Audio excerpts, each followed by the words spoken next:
The Human Condition. I believe it's their 6th album. They're a fantastic band.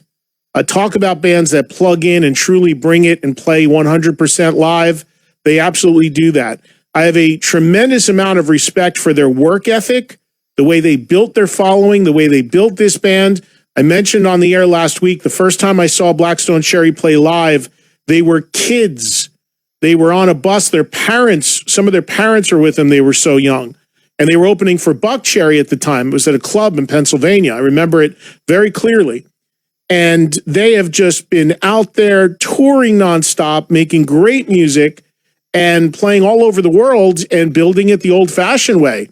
And although they have a great following here in America, what they've done in England and the UK and Europe is incredible. They, I believe, and I'll check with Ben when he calls in, but I believe they are one of those bands that's an American band that is way bigger in the UK than they are in the US. I believe they play arenas there, kind of like Alter Bridge. Same exact deal with Alter Bridge. Alter Bridge plays, they're good for a couple thousand people in America as a headliner. They go to the UK, they headline arenas, 10, 15,000 people. So that's always a weird phenomenon. You know, you've got these American bands that just got embraced more strongly outside of the US. And then, of course, there's examples vice versa as well. So we'll talk to Ben about what's a great new album from Blackstone Cherry and the evolution of this band and what goes on with them in the UK and what's going on with them here in America, which, of course, outside of releasing new music is nothing. I mean, maybe they've got a stream or something we can talk about, but it's the same story. And it's very much like a broken record. I mean, every band is in the same boat. You've got bands that are just incredibly active normally, touring all over the globe, who are now very quickly, it's going to be a year that they have been sitting home. And it is quite honestly catastrophic to them and their crews and their agents and their managers. Remember, the people that work for those bands work on commission on the money that they make those bands. So they aren't getting commissions and the bands aren't earning money. And we all know the amount of money made from releasing music is very, very minimal. So hopefully some of these bands were able to save for a rainy day and have a nest egg and can live off of that a little bit. But, you know, look, I'm hearing stories from people in bands you wouldn't expect that are in a position where, hey, I got to start looking for a job or something. Because, you know, maybe they lost some money along the way or didn't take care of their money or didn't make that much money or hired guns that aren't on salary anymore. It's a tough, tough, tough time. You guys are feeling it from the fan standpoint of not being able to see shows and what have you. But on the other end of the spectrum, it's brutal. We talk about what's going on with the venues all the time and how these venues are starting to close their doors for good. It is crazy. And as you continue to hear of, additional shutdowns around the world, this shows, sadly, no sign of ending. Over the weekend, England shut down again. So that's, I believe France did as well. I believe parts of Italy have as well. So it is just, where you think you're maybe there's a light at the end of the tunnel here. Of course, there are pockets where things are cool and there are pockets where things are happening in America. But outside of that, it's, globally, this is just a continual problem with on the venues, the artists, everybody. It's taking its toll on as this pandemic continues. And what you're going to get and what we have been seeing is just a constant flow of music being released, which it didn't take a genius to do this, but I did predict this when this all started. Yeah, I remember this so clearly back around March when this thing was really picking up and things started to shut down and the world started to change. And I remember at that time saying I thought a lot of artists were going to hold their records because they were not going to want to put out music when they couldn't go out and tour and properly promote it. And that is exactly what happened. But now the opposite has happened. Now, because this has gone on for 8 months and counting, these artists don't want to hold the records anymore. They've already maybe written a second or third record. They don't want to take a chance on it leaking. They don't want to take a chance on it being sitting on the shelf for too long.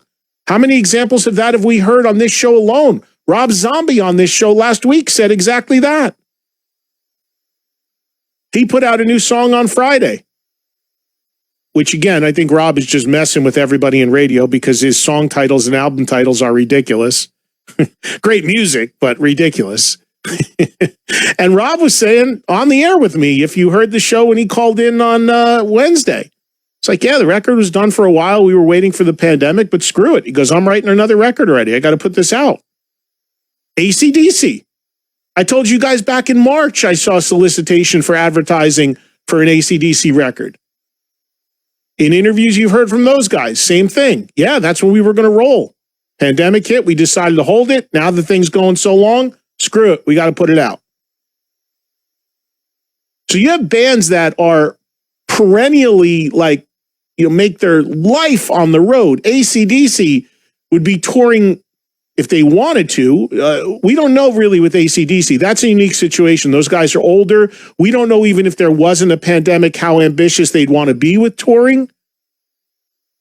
It might be a select few shows, or maybe they would go out full. I don't know. But for them, that record is finally getting close to being released a couple weeks away now. And that'll be a big event, just the fact that they put out a record because they're such a big band. Rob Zombie's an act that's on the road constantly at these festivals. And as you heard Rob say on Wednesday, it's just wait and see, and he's going to continue to work on what he can work on creatively.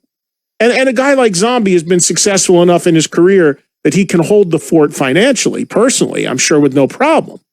It sucks, but that's a situation that he can handle. So we'll talk to Ben from Blackstone Cherry about the new record, what's going on with them. And, again, the same old story with everybody. I mean, you're going to hear the same thing. Yeah, we can't wait to tour, but we don't know what's going to happen. So we'll take a break from whatever else we're doing as far as news and calls to spend some time with him coming up at 3 Eastern today. Today also being Monday, it is my double dip day, 2 live Trunk Nation shows. I will be live today, 5 to 8 p.m. Eastern time as well. And that show over on Channel 39, that show on Mondays only. It came back to being live about a month ago. And I will be live with you once again there. So you got a total of 5 live Trunk Nation hours today on Sirius XM, here till 4 on 106, and then on 39, Trunk Nation on Hair Nation with music and talk and requests. And that 5 to 8 p.m. Eastern tonight. John Bush of Armored Saint will be joining me for that show. And of course, formerly of Anthrax. And this ties into what I just said. I mean, there is a ridiculous amount of music now coming out. So the script has flipped, where it was everyone holding music, nothing coming out. And now in the last couple months, it's a total 180. Now there's more music coming out than ever, people making more music, people just pumping it out left and right.